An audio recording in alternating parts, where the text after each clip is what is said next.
have it set up, so just don't say anything asshole-like, you know. Just like, I gotta get my kids out. You guys need to leave. I just told my kids to kick rocks. And the dog is on the way. All right, so cool.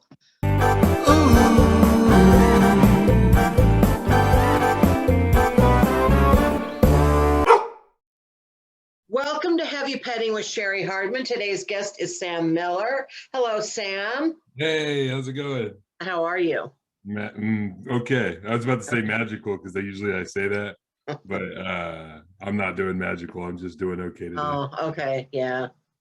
Same. I'm excited to meet your dog, but I was just telling the two people that are in the room now. I think two of those are me. So, well, the one person, he's cute. We can talk. Yeah. Just show him to me now. Okay, you want to see Jazzy now? Yeah. Hi, Jazzy. Say hi, Jazzy. Jazzy. Oh my goodness. Boy or girl? She's a little girl. She's a little girl. Jazzy. 12 weeks old. Can you say hi, Jazzy? Who's that? Hi, what a cute puppy. Now, what kind of puppy is she? She's half Chihuahua, half wiener dog. Oh, she's a Chiweenie. She's a Chiweenie, yeah. Yeah. They're very popular. So. They are. Well, you know, they probably I have two Chihuahuas myself. Yeah. One's a Chorky, one's just a Chihuahua, and they're kind of jerks. So the wiener dog probably takes the jerk out of the Chihuahua, I'm guessing. No, there's no jerks allowed in my family. So she's figuring it out. Oh. She's really nice. She's a sweetheart. So. Oh, good. How old is she? I think 12 weeks now. So she's just wow. Oh, she's so cute. So what made you decide to get a dog? We've been thinking about it for a while. Pandemic too probably had something to do with it. Right. And just, honestly, I have two cats too, and one of them, like, she's fine if you like pet her or whatever. She doesn't bite or scratch or anything, but she's just kind of an asshole. Like, she just doesn't care. Right. And the other cat, I think, is like stupid or something. Like, it's not like, I don't think she can see well, or she might just be dumb. But I don't know. It's hard to tell with a cat whether they're smart or not. Right. I'm pretty sure I got a stupid cat. So I mean, you don't know when they're kittens. Right. Yeah. I like Jazzy a lot too, because one of her ears sometimes will stick up and then sometimes they don't. Doesn't matter what kind of mood she's in, or they just randomly when to stick up. They'll stick up every once in a while. Can you make your ears stick up? Look at it. Nothing. Pretty girl. Are you sweet girl? Hello there.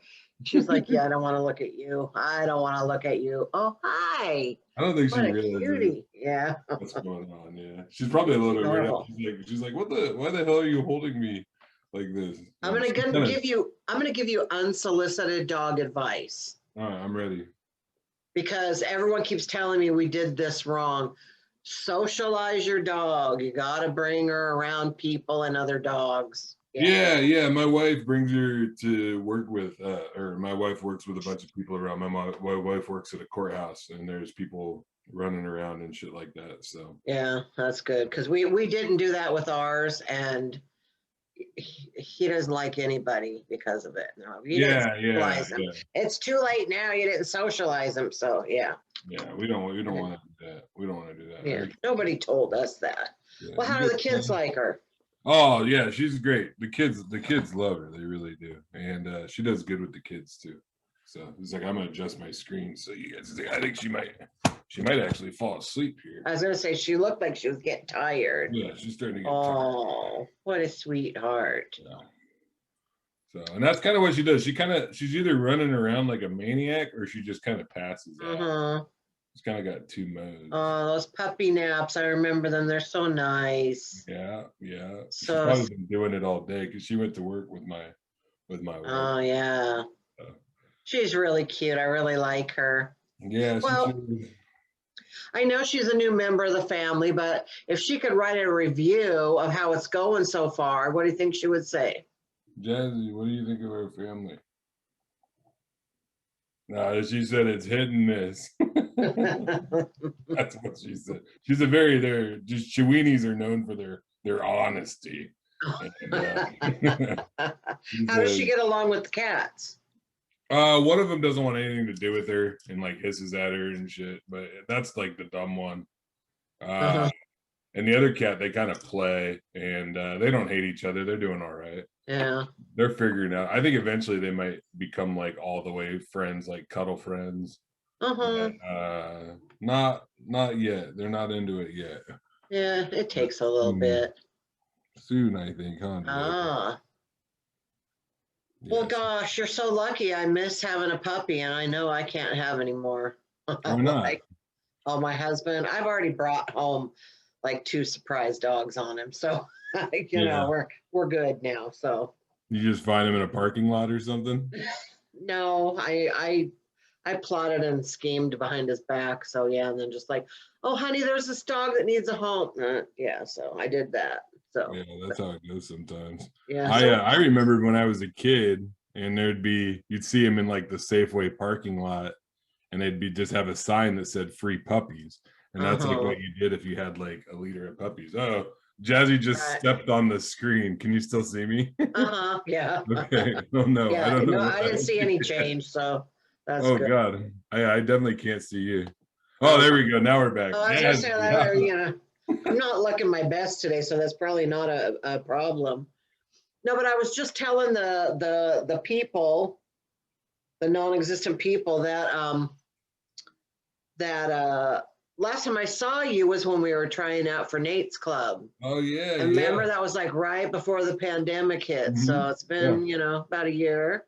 Yeah, I was gonna feature there this weekend for Coco Brown, but then decided with the COVID stuff that it wasn't quite time for me.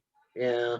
Foreman inside. It's weird with my job. I actually got I got my second vaccination last week, because I work at a shelter for unhoused youth there in Tacoma.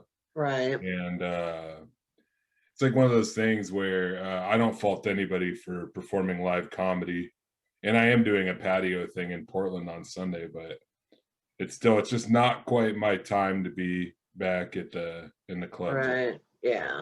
And that's so what shot did you get? I got the Moderna. Yeah. I'm getting my second one on Saturday. So how was the second time? It was rough. It sucked. Yeah, I had a really bad headache. I mean, it wasn't like, you know what it kind of felt like? It felt like the very last day of the flu, or like the first like 4 or 5 hours of it. Like I had a headache and I was just really tired, and my shoulder hurt, and that was it. Yeah. Yeah. I'm planning to, you know, lay low. So yeah, I mean, the thing that cracks me up about it, I was like, I know this dude, and he called me and we were talking about it, and I told him I was going to get the vaccine, and he was like, bro, you're really going to get that vaccine? And I'm like, yeah, man, I don't want to get COVID, you know. He's like, yeah, I had COVID. And I was like, oh, it sounds like it wasn't that bad for you. And he was like, no, I almost fucking died. And I'm like, what? Like, you don't want to get like most of the conversations, like I know plenty of people that have had it, and I know a few people that have died from it, and like I'm not fucking around, you know. Like, no, yeah.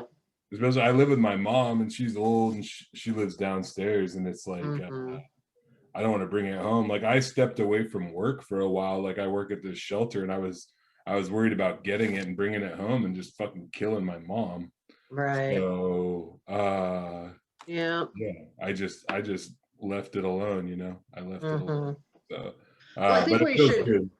Well, since we mentioned Nate, we should probably like give him a plug that his show is on NBC tonight. Yeah. So that's cool. So it's Young Rock. So look for Nate Jackson in that. That's such a crazy get. Like not just to be on a sitcom, but be on one produced by The Rock on like NBC. I know. Because like the chances of that show being anything else than a hit is like really low, and it's gonna blow up even more than he's already right. And I think it's cool because he's been so encouraging to like young comics and stuff, and giving people chances. Oh yeah. So he deserves it. Yeah, Yes. he's all-time comedy good guy. Yeah. When he's in a position too where he could literally just be, nah, like fuck y'all, I ain't helping nobody. But like, Mhm. he's not that dude. And I know headliners that are like that. So Yeah. uh I really loved it, doing that audition. And also it felt really good to have him reach out to me to work at that club. Mhm. I wish I could have done it. But yeah, that's how it Well, goes. you will. You will Oh, one I day. know. I'll be back. Yeah, I'm not worried about it. That's the thing with this comedy stuff and me is that like I was funny, but before I did comedy, and like I'm still funny right now, and I'll be funny when Mhm. I'm doing comedy again because I think I've talked to you about this before, Cheri. It's like to me, humor is like survival. Like I know that sounds Mhm. kind of like weird, but like the funniest people I've ever been around are like people that I was in rehab with or people that I was locked up with back in the day. By the way, if anybody doesn't know me, I'm 12 years sober, so you don't have to worry about that shit anymore.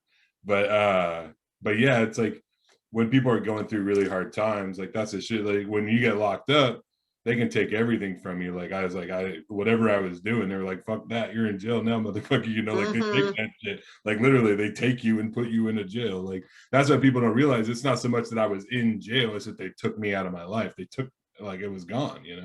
Right.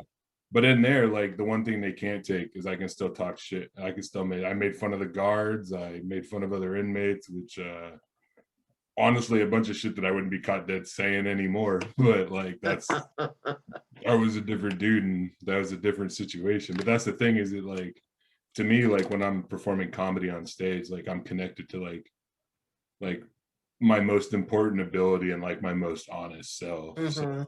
like for me, like performing comedy isn't like an option or anything like that. Like I have to do that shit now. Right. Yeah. That's where I'm at. Well, that's cool. That's cool. I appreciate that. Well, and I also like, I remember when I first started, and I was getting a lot of shit from a lot of people for stuff that I was doing. I appreciate, like, I produced some shows and you would always work with me. You're always cool with me. Um, Well, yeah, we've always been good, yeah, yeah. Sherry. Like I don't, the comedy drama is comedy drama, and I've taken part in it, and I've honestly like made some mistakes and shit like that. But it's like I gotta leave it alone, like that's kind of where I'm at. Like honestly, the best I can do is to if somebody's doing some shit and there's shit that I hear on stage and I'm like, man, that's kind of like a fucked up joke. It's like that. I feel like a lot of people like kick people while they're down. Right. And they kind of go that low bar humor. And what I decided to do a while ago, I was like, instead of telling this person that I think their shit's stupid, I'm just gonna do mine better than theirs. Like Mm-hmm. I Mm-hmm. remember being at a comedy club and somebody had a stupid joke making fun of homeless people or whatever. And then I went up and did jokes about fucking under tarps about when I was homeless. And they can they can kick rocks. And I did way better than their asses did. So There you go. All yeah. right. So you brought up fucking. So let's Yeah, that's switch it. gears now. I'm gonna kick my dog out of this room. Okay. All right. Here, We Jazzy, don't want her to hear the dirty talk. go get him. Go get him. All right, Jazzy's out. All right. Family. All right, now we start talking about fucking and sucking, like Norm Macdonald says, man. All right. So I always have to give the little lesson for the young people who don't know what heavy petting is. Back in the day, that was kind of a euphemism for making out or whatever. Mm-hmm. Anything like below the waist, especially, was heavy petting. But for the purposes of this show, we just mean like dating, relationships, sex, love, however you want to take it. I'm hoping you'll share a story with us that we will find amusing. You know what's funny is that I didn't actually like start planning mentally for this till today because that's just the kind of guy I am. Right. But like it literally like when it comes to like a story about like hooking up or whatever, I'll tell you this, Sherry, I got a doozy for you. All right. So I was right after I got sober, I think I was 2 or 3 months sober, and I was working at a bar. I was a doorman at a bar. And I was like, I was one of them cats, like, I wasn't one of those cats that got drunk and lost my job at like I was a stockbroker and I got fired or some shit. Like, I was homeless, I was doing meth and shit. It was bananas. Like I like to say I'm the Michael Jordan of methamphetamine, like My shit was wild. Methyl Jordan, that's what I call him. But I get sober. I'm trying to get my life back together. I actually have 3 jobs at the time. I'm washing dishes, I'm working at a warehouse, and I'm bouncing at this bar trying to get back on my feet, you know. And I was not on the internet at all, really. Like all I had was like a little track phone, you know, like a Right. little deal or whatever. But anyway, one day I go into work and my coworker's like, Sam, a girl put something on for you on Craigslist. And I was like, like, and I knew what Craigslist was. Out of all the internet, Craigslist was like the only thing because of the, you know, I used to sell shit on Craigslist sometimes. And yeah, so in Missed Connections on Craigslist, and then I immediately got 5 or 6 different phone calls because a bunch of my friends were on this Missed Connections things on Craigslist. And anyway, there was a thing on Craigslist, and it said, "Doorman at McCoy's. It is me, your Amazon woman," right? And I was there, and I shit you not, I know this sounds like make believe, but it was like she said I was wearing a black trench coat and red high heels, and I saw you looking at me. And the minute she said that, I was like, I was looking at that girl. I know that girl. I hella remember that girl because she was big and tall and beautiful, and she looked like Carmen Sandiego, man. I was really into it, right? And then I had my friend like message her and like, hey, Sam's not on the internet or whatever.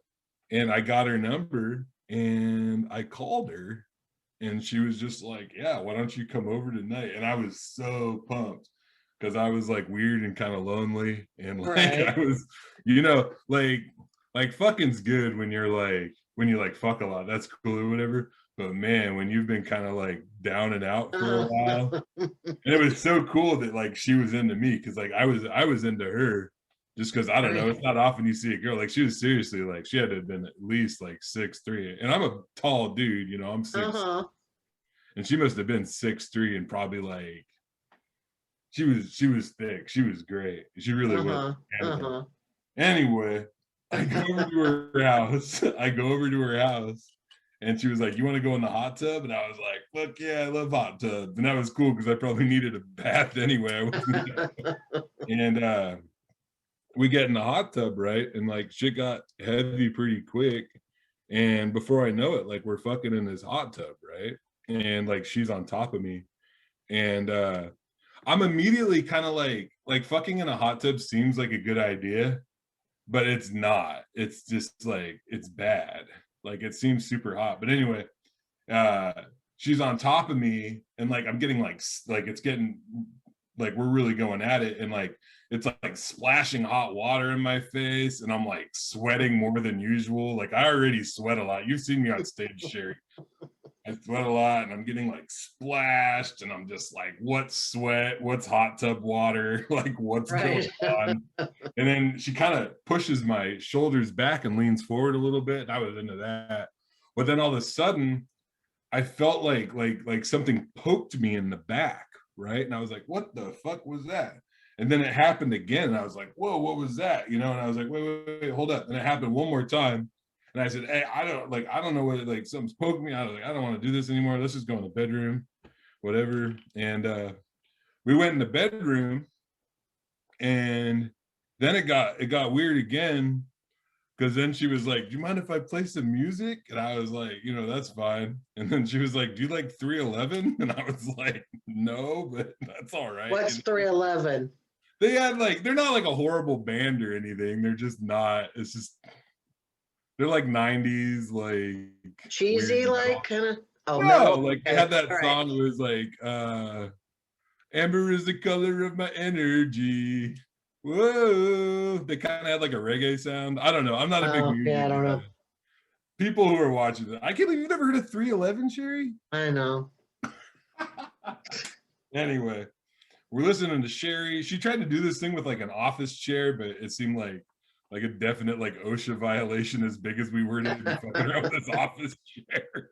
So anyway, we get finished, right? I go to the bathroom, and I'm sitting there, and all of a sudden I was like, man, my back like still feels like weird. Like I still feel this on my back from the hot tub.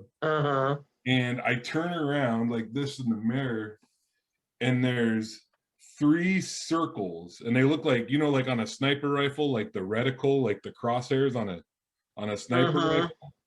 There's like 3 these giant red things, literally like about the size of my hand, on my back. And what happened, as big as I am and with my like fat back, when she got on top of me, she pushed my back into the intake for the hot tub jets. And so I had like these 3 giant like robot hickeys on my back. And I went home and I showed my roommate, and he thought it was really funny. Oh, well, you know, even when they hurt, it's always nice to come home with a souvenir, you know. Yeah. I thought it really happened. Yeah, I was showing everybody too, because you know me, like I'm a consummate showman. Everywhere I went, I was like, I got fucked in a hot tub, and look, I got my back stuck in the intake. You know, like, oh. Well, I'm a little bit jealous just because I remember when I was single, I was checking that Missed Connections all the time. Yeah. Hoping that somebody, never. But so that's a badge of honor. That was like the hottest part to the whole thing, was it. That should go in your bio. She saw me. Yeah, I actually did. I hooked up through Missed Connections. So many of those, you read them and they're like, I saw you in Top Foods. You were holding an avocado and I think you winked at me. And it's like, what? Like, that's not hot. I'll never fuck anybody Top Foods with an avocado. Oh, that's a good story. That's actually a great story. I can picture her and everything. No, she was amazing. Like, I don't regret it for a second. Did you ever go back over there? Was it a one night? No, I went back over 2 more times. But we didn't go. Well, we went in the hot tub, but we didn't fuck in the hot tub. Oh. She was awesome. There was a couple of girls that I got that I was with before I met Brittany, like after I got sober. And like I think I was like 4 or 5 months sober when I met Brittany. And like that was like really important for me, because I had to figure out, like, I had never done anything with a woman while I was sober. Like that, like every single one of like my sexual encounters involved like drugs and alcohol, and like and not in like a fun, like, oh, we're fucked up, let's have sex kind of way, like in a weird sort of like, I need this to function sort of way. Because that's the thing with me and drugs and alcohol, is that like I don't use them like regular folks do, you know. Like I don't even think about them in the way normal folks do. Like I could ask my wife, like, I don't know when the last time my wife had a drink. Like, she doesn't keep track. I don't think my wife has had a drink in like 6 months, just because she doesn't really like to drink that much. But I know that there's like, I know everywhere in this house where there's alcohol, like at all times. If I'm at a party and people are drinking, I keep track of what they're drinking and how much they've drunk, shit like that.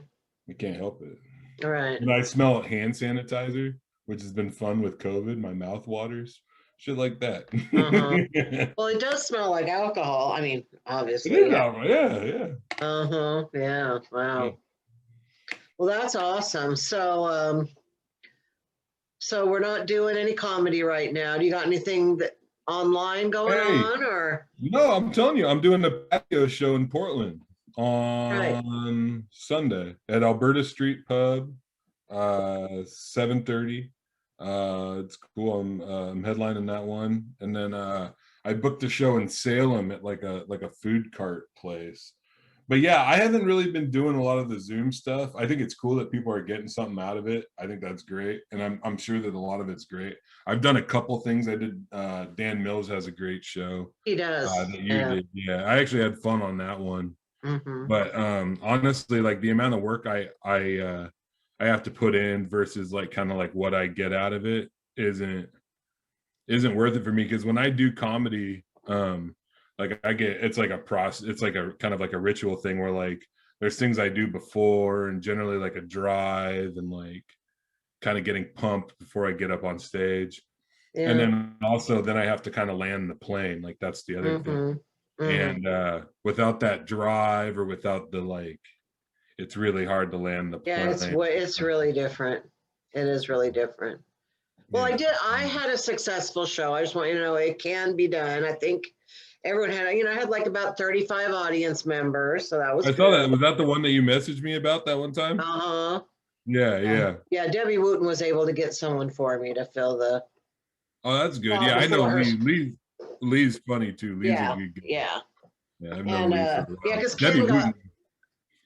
Ken got stuck. Late flight. Yeah. Ken's amazing too. Yeah, Debbie Wooten's one of my favorite headliners. She's really great. I love her. She's just the sweetest, sassiest thing. I just love that woman. Yeah. Yeah. But we did good. I was able to pay everyone fairly well. So I feel like it can be done on Zoom, but boy, yeah, for the most part, it's not so great. Well, I think we didn't realize it. Like, we didn't realize how good we had it and how high the bar was for, like how, like, I did a couple patio shows. So like the cases went up and then they went down and then they went back up this winter real bad. When they were back down a little bit, I did a couple patio shows for people where I would just go to their house and perform on their back deck. And they would stay distance from me or whatever. And just doing like 5 drunk women on a back deck in the middle of nowhere out by Gig Harbor, and no microphone, and just the contract was like 30 minutes or whatever. I wound up doing 45, and I just and just had a blast. It was just so wild to do it again, to get that actual juice. And even none of that shit matters. Like, it's funny too. I was talking to, can't remember who I was talking to the other day about this, but all these places opening back up, and I've seen comedians complain already about like the 25% capacity thing. And I'm just like, how many fucking shows have I done that have been at 25% capacity? There's shows I've done. Yeah, I would have been lucky to have the places at 25% capacity. Like, I mean, I've done, God, I can't, I don't know. I've been at shows where they just called them off because there was like 2 people there, Yeah. Yeah. That's how it goes sometimes. Yeah. Well, we should all appreciate what we've got when we've got it, whatever it is. Right. Amen. All right. Well, thank you so much for coming on. I appreciate it. What happens after this is that I edit this little thing, and mostly I just cut off the beginning part and then make it look all pretty, and then I put it on YouTube, and then I put it on Facebook, and then I put it on Instagram, then I put it on podcast. So I'm going to be tagging the hell out of you this week. So all right, hey, everything you tag me in, I'll put it out there. Okay. So all right, let me know. I'm always down to like try to cross promote and stuff like that. Sometimes it's what I've realized a lot of time with me, like the best I can do is if somebody gives me an image to share, and an image with not a lot of text on it is what I can get the most play with without paying Facebook, which I'm having aversion to. Right. Gotcha. Yeah. But yeah. All right. Well, cool, Cheri. Right. Yeah. Well, thank you. All right. Have a good night. I'm just going to leave. Well, we're going to leave the room now. All right. Bye-bye. All right. Bye.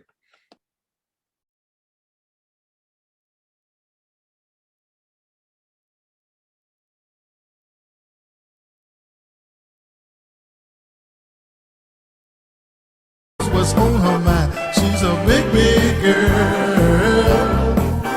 in a skinny woman's world. Now she's a big girl in a skinny woman's world. Now she's a big girl, big girl.